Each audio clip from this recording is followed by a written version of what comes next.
Now, just to clarify, this is not a video on whether or not the Zelda timeline does matter, because frankly Nintendo tends to go back and forth on that. This is a video on why, for the benefit of the series, I believe it should matter. Because I've been seeing a ton of discourse about how the timeline has no point for existing, and that it's been holding Zelda games back, so I'm here to argue the opposite. I'm here to tell you why I believe that the stories in Zelda games are significantly better off if they do follow the Zelda timeline to an extent. If you disagree with me, that's fine, but just hear me out here first. And know that I'm not saying that everyone who wants to try playing the games should be forced to memorize the entire timeline, because that's ridiculous. I mean, it's not as convoluted as everyone says it is, but still, learning video game lore ain't for everybody. I'm just saying that the devs shouldn't retcon and outright ignore the timeline moving forward. Okay, so here, let me explain. And if my explanation is worth it, feel free to subscribe. First off, there's the argument that story just straight up doesn't matter in Zelda games. It's a gameplay first series, right? Why should it have all this when it's not about the story? And yes, Zelda is gameplay first to an extent, and a lot of the games that do focus on story tend to annoyingly drag on in the beginning as they try and set up that story, but as long as future games can avoid a prologue that drags on, or any other sections that focus so much on story that there's little to no gameplay, as long as they can temper it a little, then I see very little reason not to do anything with the story. It's a big, epic, high fantasy game franchise with iconic characters. As long as the story doesn't get in the way of the gameplay, then there's no reason not to have one. And we know that the story doesn't have to interfere with the gameplay to be good, because most Zelda games that are story-heavy only fuck up the prologue. So, if they can just figure that out, then we're golden. And, you know, Link to the Past is a game that has very few real cutscenes aside from exposition text, but I think it has some of the best lore in the series. People like stories in Zelda games. If they didn't, then there wouldn't be anyone arguing in favor of this at all. If you don't care about the story, that's fine, but don't try to take it away from the people who do. That's just mean and selfish. But, now that that's out of the way, let's talk about some of the arguments surrounding the timeline itself. First off, the argument that Zelda was never meant to have the timeline, and that the fans basically bullied Nintendo into making it. As if the fans could bully Nintendo into doing anything. Okay, seriously though, while it is tempting to think that this is why we got the timeline, once you look a little deeper into the individual lore of each game and the history of these games being made, you'd see that the Zelda timeline actually predates Hyrule Historia. They didn't just make it up for the book. Sure, Hyrule Historia definitely ironed out a lot of it, explained some plot holes, and gave us definitive placements for some games that we'd otherwise need to dig through tons of interviews and manuals to find the placements of. But many of the games already had some connections to one another that could already be gleaned long before the official timeline released. I don't want to get into it fully in this video, there's already a lot of other videos about this out there. But essentially, Wind Waker directly mentions Ocarina of Time in its opening cutscene and several times throughout the game, mentioning stuff like the Kokiri and the specific stages. Heck, the reason they give us that Link is even dressed the way Link usually dresses in this game is because he's dressed the same way the Hero of Time did, as to follow a birthday tradition. Then the DS games are both direct sequels to Wind Waker, directly referencing it a bunch and having a lot of the same characters. Meanwhile, Majora's Mask is also a direct sequel to Ocarina of Time, except it follows the Hero of Time himself in an adventure he had as a kid after the events of the first game, while Wind Waker was specified to take place long after Ocarina, in a land that Link left after defeating Ganon. Ergo, Wind Waker takes place in the timeline that Link defeated Ganon in before traveling back in time, which we see still existing after Link leaves in Ocarina's credits, while Majora's Mask takes place in the past that Link returned to, which we can see since he's a kid again here. Then, in Twilight Princess, you're explicitly said to be descended from the Hero of Time, and Ganondorf supposedly got exposed while attempting an evil plot that sounds an awful lot like what he succeeded in doing in Ocarina of Time. And say, didn't Link warn Zelda after he went back in time? Yep, logic dictates that Twilight Princess takes place sometime after Majora's Mask.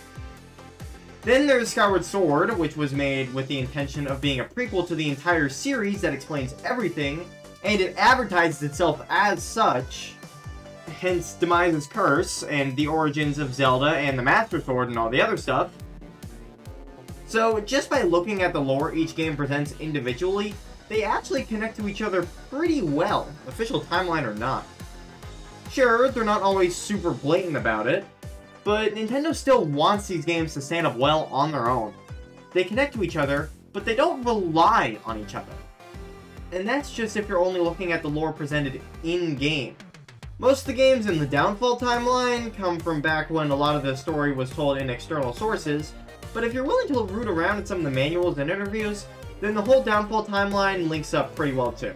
With Zelda 2 being a sequel to Zelda 1, Link to the Past being a prequel to both of them, Link's Awakening and the Oracle games being sequels to Link to the Past, and then Ocarina of Time being a rough prequel to all of them, though it's not too faithful to Link to the Past's supposed backstory. Now, these games actually connecting to Ocarina of Time even after its other sequels came out wasn't really explained until Hyrule Historia, but other than that, these games did always connect to each other. This was always the intended order. And while the official timeline did actually finally explain everything fully and fill in all the kinks, because it definitely was still confusing like this, they're still connected without Hyrule Historia. If Nintendo were to ever go back and retcon the entire timeline like some people say they should, saying these games are their own individual legends that don't take place in the same universe, then they'd be going against what was explicitly stated in some of these games. Whether anyone likes it or not, Wind Waker's story is explicitly written as a sequel to Ocarina of Time's story, just like how Spirit Tracks' story is written as a sequel to Wind Waker's story, and how A Link to the Past story was written as a prequel to NES Zelda's story, and how Skyward Sword was written as a prequel to them all. Retconning the timeline might not affect some of these games as much, like the fairly self-contained Minish Cap, but for many of these other games, it'd be Nintendo's word against the written text of the games.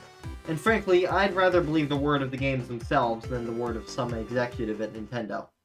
But just because the lore of the timeline is baked into the previous games doesn't mean it has to be the case for the newer games.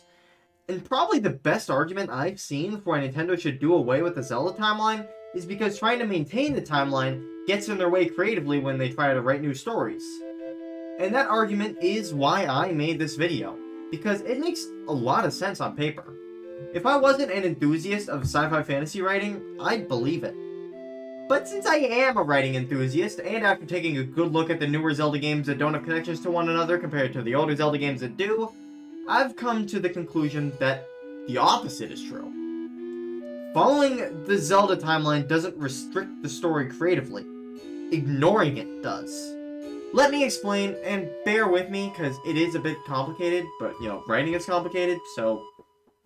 Breath of the Wild and Tears of the Kingdom both tend to ignore the Zelda timeline, and that includes mostly ignoring each other somehow. Despite the fact that Tears of the Kingdom is meant to be a sequel, barely mentions the Calamity despite the fact that it has the same bad guy. Now sure, they don't outright contradict the timeline, although you do have to stretch things a bit sometimes for them to make sense, especially in Tears of the Kingdom's case. But they like to think of themselves as their own separate things. But if you've been paying attention to the discourse surrounding these games, you'll know that if there's one thing that people don't like about these games, it's their stories. Now, the timeline is absolutely not the only reason for this. Heck, it's not even a top contender, honestly. The bad stories can mostly be blamed on the games keeping most of the story details as memories from the past, and by having these memories be told out of order, and by having the campaign itself be played through non-linear order, which makes linear storytelling quite hard, and by showing the same exact cutscene after every dungeon 4 times in a row in Tears of the Kingdom's case. But then aside from the storytelling being bad because of all these reasons, there's also the fact that these games' stories were quite basic and derivative of other Zelda games, even without all the stuff that was getting in the way of them. Take Tears of the Kingdom's Dragon Tears. While the fact that the game took place in the past was lame, a lot of the story itself of Hyrule's founding was pretty cool for the most part. Sure, it had some contradictions with the greater timeline that prevented timeline theorists from thinking that this was the original Hyrule and must have been a refounding, which I do agree with because of these issues, but these issues could have been amended fairly easily to work with the original founding of Hyrule. But then there was the big contradiction which caused the problems here, the new Ganondorf. Now, the contradictory elements of Ganondorf's origin being redone here isn't the bad part, since that can also be explained away with Demise's curse. It's a lot lamer than all the other Ganondorfs being the same guy across different times and timelines, but it still works. The bad part is how this new origin for Ganondorf is very derivative of his old origin. He starts out as the Gerudo King appointed by Gerudo tradition, who wants to conquer the world because he's a bad person and proud.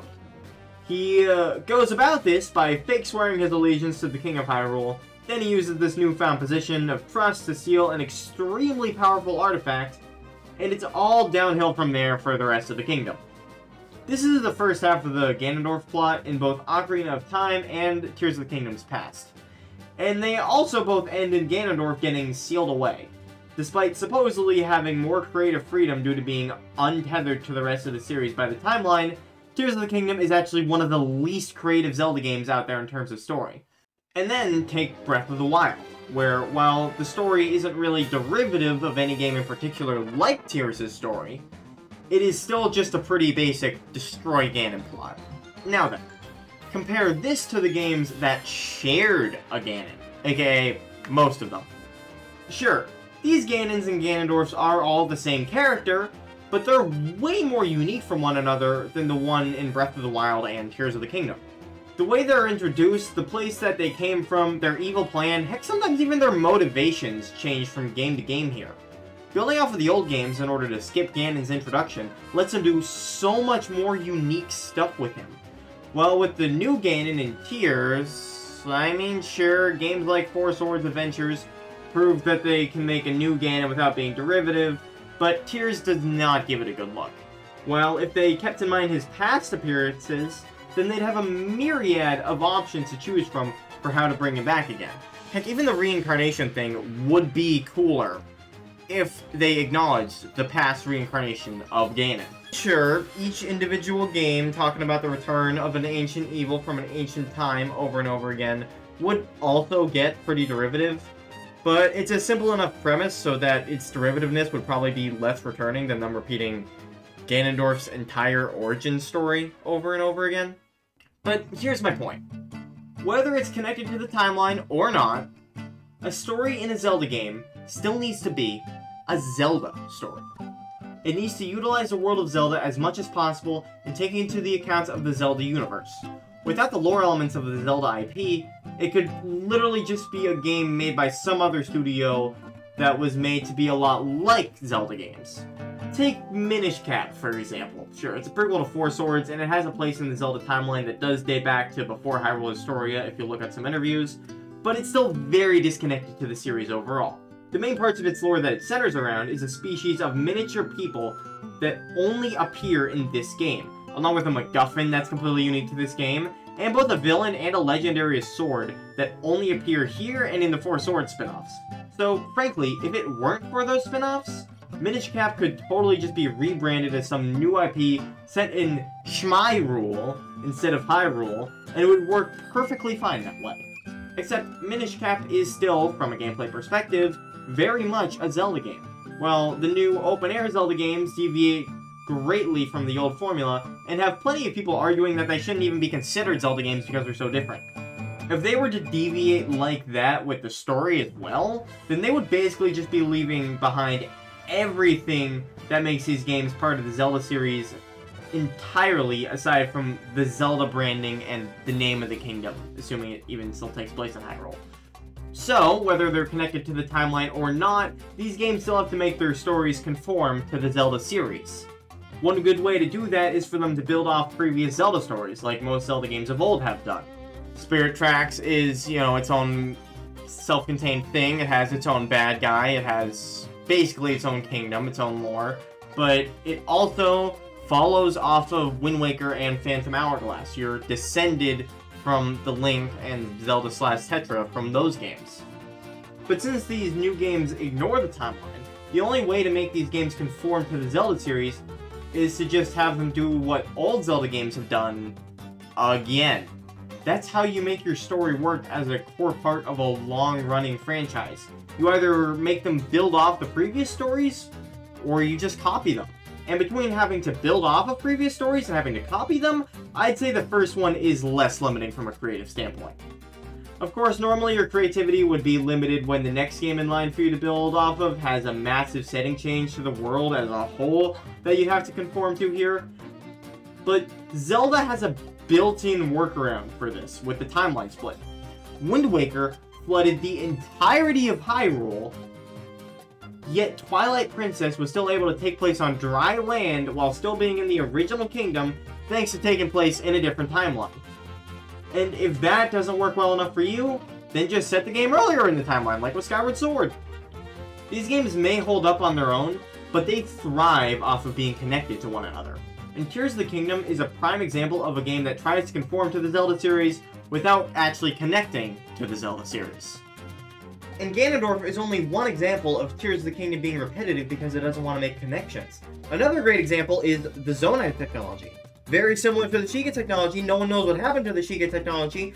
They wanted to have all the same mechanics and gameplay stuff that they did with the Sheikah technology in Breath of the Wild, but they didn't want to reuse stuff from Breath of the Wild, even though they could have built off of it and done more story stuff with the Sheikah technology. So instead, they just copy and pasted it with a new race. And the mechanics with that stuff was still great, but the story stuff is it's just the same thing again.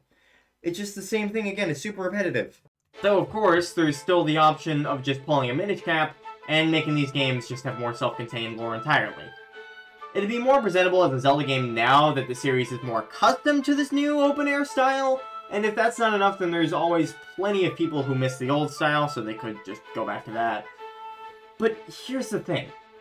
While I do think it'd be cool to see Hyrule used as a template for tons of cool miscellaneous high fantasy adventures, I feel like doing that would be kind of wasting what we have here already. There is a bunch of awesome Zelda lore out there that's super iconic, and has plenty of untapped potential, and much more Zelda lore that's been unused for decades.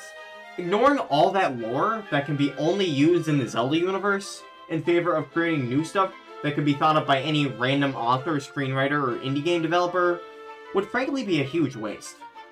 I'd love to see Ganon, or better yet, Demise, return in a later Zelda game with memories of what happened before, but also with a new spin added to their character abilities and presentation to make their inclusion in this game not like anything we've seen before.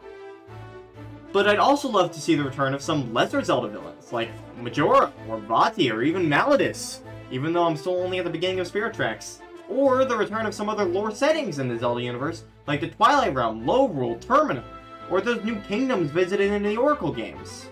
And seeing one-game species return, like the Picori or the Zonai, would be awesome too.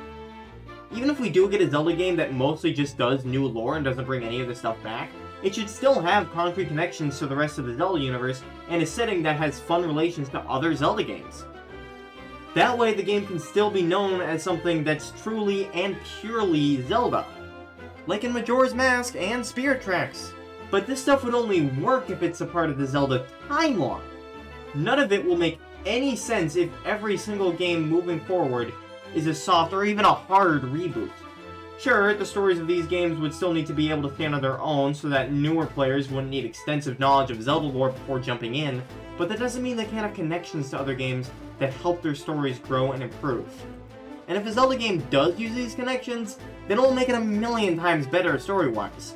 But if it ignores them, then it's just not as interesting and fun. And if it contradicts them, then it's likely doing so in order to repeat them. And that's just not great writing, frankly. Going to the founding of Hyrule was a great idea. But when they went back there, they just repeated old ideas and caused contradictions, and it just wasn't an interesting story. Like, even just past how infuriating it was with the timeline. The timeline theorists had to explain it as a refounding to make it work, but wouldn't it just be better for it to just work? Sure, maybe the entire puzzle doesn't need to be filled out first in an official book, but now that they've given us the Book of the Old Stuff and we now grasp the concept of the Zelda timeline and things like branching timelines, it's a big waste to throw all of that away. Only a few games after it even showed up in the first place. Just let us lore nerds be lore nerds, Nintendo. Giving the people who want to geek out over stuff what they want is the best way to come up with something that's worth geeking out over. But you know what, that's just my opinion. And while I think the series would be better off this way, it's possible that if Zelda were to do this, then it would become even more derivative and creative, really restricting than constant unending reboots would ever be. I mean, I'm the guy who thinks that doing the Zelda movie in live action is a good idea, so who knows, I might be wrong.